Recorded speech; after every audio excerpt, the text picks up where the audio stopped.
दोस्तों एक बार फिर से हम आपके लिए MPSCT form fill up 2025 apply online process की अपडेट लेके आ चुके हैं। किस तरह से आप MP state eligibility test SCT 2025 के लिए अपने फॉर्म अप्लाई कर सकते हो, स्टेप बाय स्टेप कंप्लीट जानकारी आपको इस वीडियो में दी जाएगी।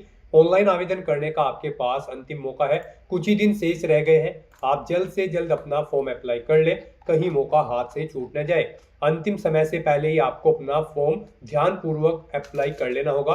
फॉर्म अप्लाई करते समय अगर आपके सामने कोई भी टेक्निकल प्रॉब्लम आ रही है तो उसका हल भी आपको इस वीडियो में मिल जाएगा। आवेदन करते समय आपको कोई भी ऐसी गलती या फिर मिस्टेक नहीं करनी होगी जिसको करने से आपका फॉर्म रिजेक्ट हो सकता है। फॉर्म अप्लाई करते समय आपको कुछ महत्वपूर्ण बातों को भी ध्यान में रखना होगा। कुछ इंस्ट्रक्शन दिए गए हैं इंपॉर्टेंट, उनको आप रीड आउट कर ले, तभी आपका फॉर्म सक्सेसफुली सबमिट हो पाएगा। अप्लाई करते समय आप अपना रजिस्ट्रेशन किस प्रकार से करोगे, कैसे आपको क्वालिफिकेशन की डिटेल देनी होगी, पर्सनल डिटेल कैसे फिल करोगे, किस तरह से एड्रेस की डिटेल दोगे, किस तरह से आपको अपने परीक्षा केंद्र चुनने होंगे, किस तरह से आपको अपना लाइव फोटो कैप्चर करना होगा, डॉक्यूमेंट सिग्नेचर कैसे और कितने केबी में अपलोड करने होंगे, कैसे अपना फोटोग्राफ कितने केबी में आपको अपलोड करना होगा, फीस पेमेंट करते हुए रजिस्ट्रेशन से लेकर प्रिंट तक आपको किस प्रकार से अपना फॉर्म भर लेना होगा। फॉर्म भरने की पूरी प्रक्रिया आपको यहाँ पर दिखाई जाएगी, तो आपको ये वीडियो शुरू से लेके एंड तक बिना स्किप किए हुए देखनी होगी। इस वीडियो को पूरा देखने पर ही आपके सभी सवाल और डाउट क्लियर होंगे। तो चलिए दोस्तों, बिना कोई वक्त गंवाए शुरू करते हैं MPSCT फॉर्म फिलअप की पूरी जानकारी। फॉर्म भरने से पहले आपको सबसे पहले हमारी वेबसाइट IND सरकारी नौकरी के इस पेज पर विजिट करना होगा, जिसका लिंक आपको नीचे description plus first comment box में मिल जाएगा। और हमारे इस पेज पर विजिट करके आप यहां से MPSCT का फॉर्म अप्लाई कर सकते हो। Madhya Pradesh public service commission MPPSC की ओर से स्टेट एलिजिबिलिटी टेस्ट SCT 2025 का नोटिफिकेशन रिलीज कर दिया गया है। लास्ट डेट ऑनलाइन आवेदन करने की 20 नवंबर 2025 है। कुछ ही दिन शेष रह गए हैं, आप जल्द से अपना फॉर्म अप्लाई कर ले। जी हाँ दोस्तों, यहाँ पर बात अगर क्वालिफिकेशन की जाए तो मास्टर डिग्री से आप अप्लाई कर सकते हो। अपर एज लिमिट नहीं रखी गई है। जनरल या अदर स्टेट के लिए 540 रुपए फीस है। OBC WS SC ST के लिए 290 है। पोर्टल चार्ज इसमें इंक्लूड रहेगा 40 रुपए का। करेक्शन चार्ज भी 50 रुपए है। लेट फीस के साथ में फेज 1 के लिए यहाँ पर 3000 प्लस पोर्टल फीस रहेगी। फेज सेकंड में 25000 प्लस पोर्टल फीस रहेगी, जो कि आप ऑनलाइन मोड से पेमेंट कर सकते हो। SCT एग्जाम परफॉर्मेंस के आधार पे आपका चयन किया जाएगा। ऑनलाइन अप्लाई कर सकते हो।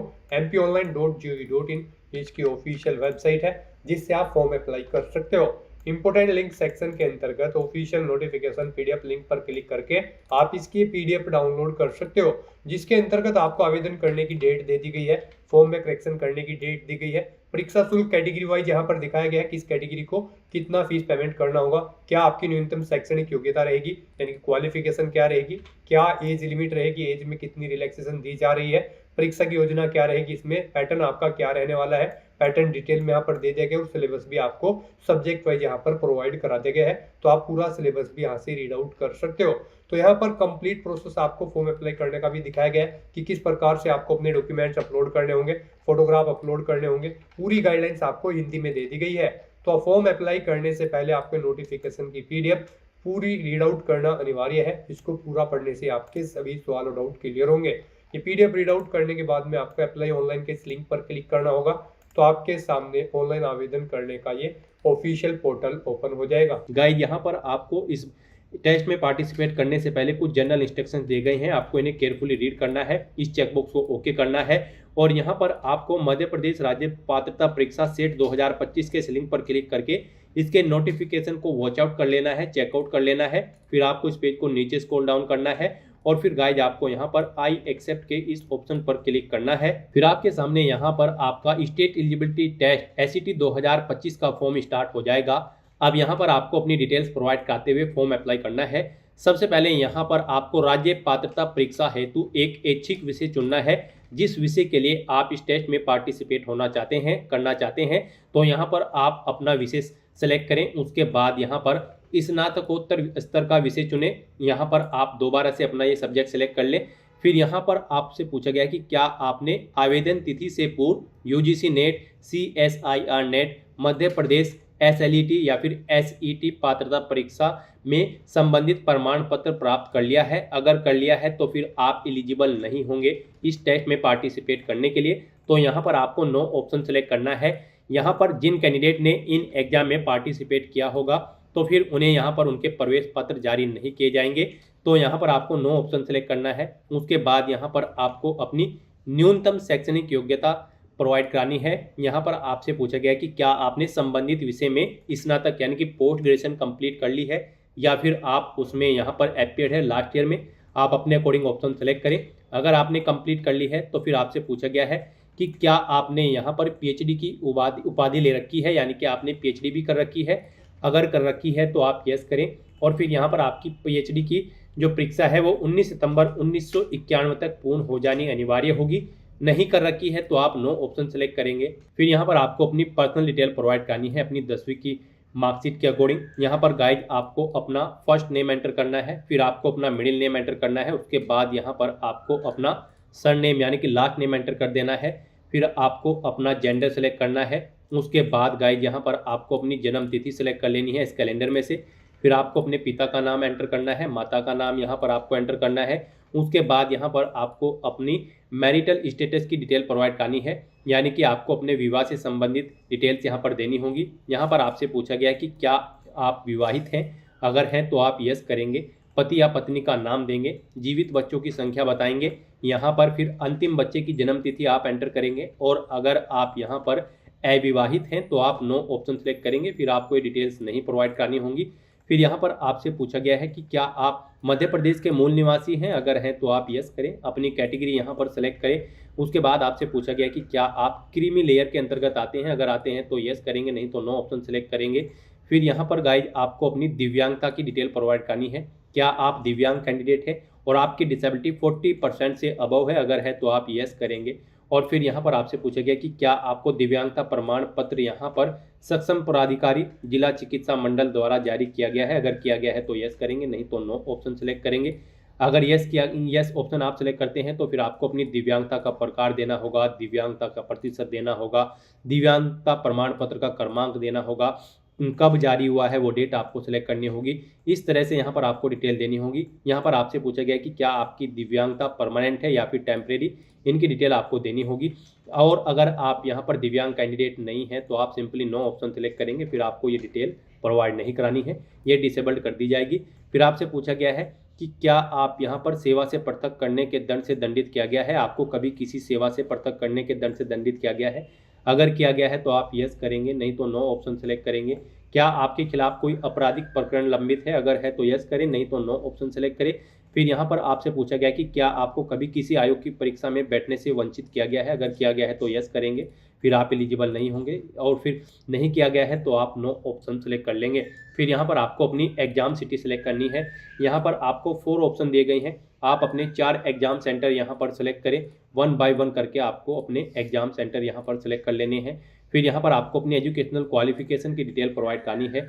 गाइड यहाँ पर इस एग्जाम में पार्टिसिपेट करने के लिए आपके पास पोस्ट ग्रेजुएट डिग्री होनी जरूरी है किसी वेल रिकॉग्नाइज्ड यूनिवर्सिटी से। तो यहाँ पर अब आपको अपनी क्वालिफिकेशन की डिटेल देनी है। सबसे पहले यहाँ पर आपको अपनी 10वीं क्लास की डिटेल देनी है। यहाँ पर आपको उत्तीर्ण परीक्षा का नाम देना है। यहाँ पर आपको 10th एंटर करना है। फिर यहाँ पर आपको ऑप्शन सेलेक्ट करना है 10वीं में आपका जो रिजल्ट है वो ग्रेड में था या फिर सीजीपीए में या फिर डिवीजन में। आप अपने अकॉर्डिंग यहाँ पर ऑप्शन सेलेक्ट करें। डिवीजन में अगर था तो फिर यहाँ पर आपको अपने सब्जेक्ट एंटर करने हैं 10वीं के। फिर यहाँ पर आपको बताना है टोटल कितने मार्क्स थे, उनमें से आपने कितने मार्क्स ऑब्टेन किए हैं वो आपको एंटर करने हैं। फिर यहाँ पर इनके अकॉर्डिंग आपकी परसेंटेज कैलकुलेट करके आपको शो कर दी जाएगी। आपकी फर्स्ट डिवीजन थी, सेकंड या थर्ड, आप ऑप्शन सेलेक्ट करें। बोर्ड या फिर विश्वविद्यालय का नाम दें जिससे आपने अपनी 10वीं क्लास पास आउट की है। उत्तीर्ण वर्ष यहाँ पर आपको एंटर करना है। फिर यहाँ पर प्रमाण पत्र में अंकित रोल नंबर यहाँ पर आपको देना है। अपनी 10वीं का रोल नंबर यहाँ पर आपको देना है। ऐसे ही गाइड यहाँ पर फिर आपको अपनी 12वीं क्लास की डिटेल प्रोवाइड करनी है। यहाँ पर आप उत्तीर्ण परीक्षा का नाम एंटर करेंगे 12, रिजल्ट आपका डिवीजन में था या ग्रेड में आप ऑप्शन सेलेक्ट करेंगे। डिवीजन में अगर था तो फिर यहाँ पर आपको अपने सब्जेक्ट एंटर करने हैं, कितने टोटल मार्क्स थे, इनमें से कितने आपने ऑब्टेन किए हैं वो एंटर करें। इनके अकॉर्डिंग यहाँ पर आपकी परसेंटेज कैलकुलेट करके आपको शो कर दी जाएगी। फिर आपकी फर्स्ट डिवीजन, सेकंड या थर्ड, आप अपने अकॉर्डिंग ऑप्शन सेलेक्ट करेंगे। बोर्ड का नाम यहाँ पर देंगे 12वीं का। फिर यहाँ पर आपको उत्तीर्ण वर्ष देना होगा, कब आपने अपनी यहाँ पर 12वीं पास आउट की है, आपने 12वीं का रोल नंबर आपको देना है। ऐसे ही यहाँ पर आपको अपनी ग्रेजुएशन की डिटेल प्रोवाइड करनी है। इसमें भी आपको उत्तीर्ण परीक्षा का नाम देना है, रिजल्ट का टाइप सेलेक्ट करना है, विषय देने हैं, स्नातक में आपके यानी कि ग्रेजुएशन में आपके पास कौन कौन से विषय थे, टोटल कितने मार्क्स थे, कितने आपने ऑब्टेन किए हैं, इनके अकॉर्डिंग आपकी परसेंटेज यहाँ पर आपको शो कर दी जाएगी। फिर आपको अपनी डिवीजन यहाँ पर सेलेक्ट कर लेनी है, आपकी फर्स्ट डिवीजन थी, सेकंड थी या फिर थर्ड थी, आप अपने अकॉर्डिंग ऑप्शन सेलेक्ट करेंगे। फिर यहाँ पर आपको अपनी यूनिवर्सिटी का नाम देना होगा जिससे आपने अपनी ग्रेजुएशन की है, पासिंग ईयर देना होगा, यहाँ पर आपको अपनी ग्रेजुएशन का रोल नंबर देना होगा फाइनल ईयर का। उसके बाद यहाँ पर आपको अपनी पोस्ट ग्रेजुएशन की डिटेल प्रोवाइड करनी है। जैसे कि हम आपको ऑलरेडी बता चुके हैं, इस टेस्ट में पार्टिसिपेट करने के लिए आपके पास पोस्ट ग्रेजुएट डिग्री होनी जरूरी है रिलीवेंट सब्जेक्ट के अंतर्गत। तो यहाँ पर आप अपनी पोस्ट ग्रेजुएशन का नाम देंगे, या आप यानी कि आपने एमए कर रखी है, एमटेक कर रखी है, जो भी आपने पोस्ट ग्रेजुएशन की डिग्री कर रखी है उसका नाम यहाँ पर देंगे। फिर यहाँ पर आप बताएंगे आपका जो रिजल्ट था वो ग्रेड में था या फिर डिवीजन, आप अपने अकॉर्डिंग ऑप्शन सेलेक्ट करेंगे।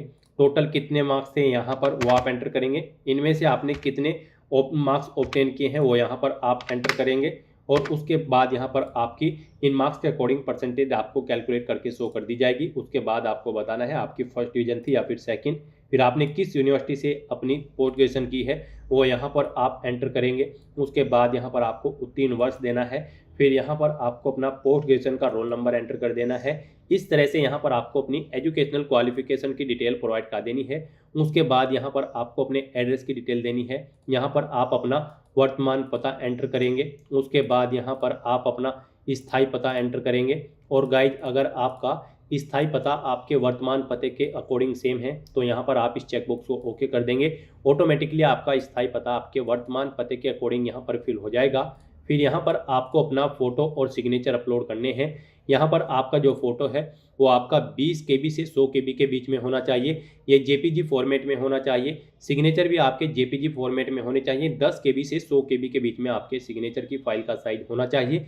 अपना फोटो और सिग्नेचर अपलोड करने के लिए आपको चूज फाइल के ऑप्शन पर क्लिक करना है, फाइल को सिलेक्ट कर लेना है और 1 बाय 1 करके आपको अपना फोटो और सिग्नेचर यहाँ पर अपलोड कर देना है। उसके बाद आपको इन चेक बॉक्सेस को ओके करना है।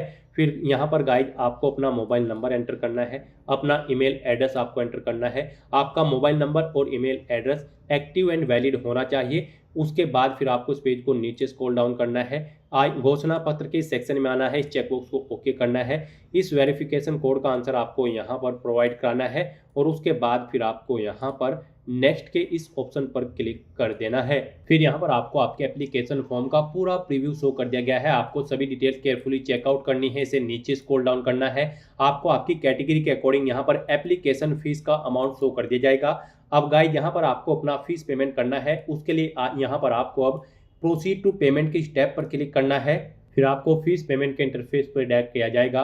यहाँ पर आप net banking, debit card, credit card या फिर यूपीआई के माध्यम से अपना फीस पेमेंट कर सकते हो। यूपीआई यहाँ पर आपके लिए सबसे बेस्ट और इजी ऑप्शन रहेगा।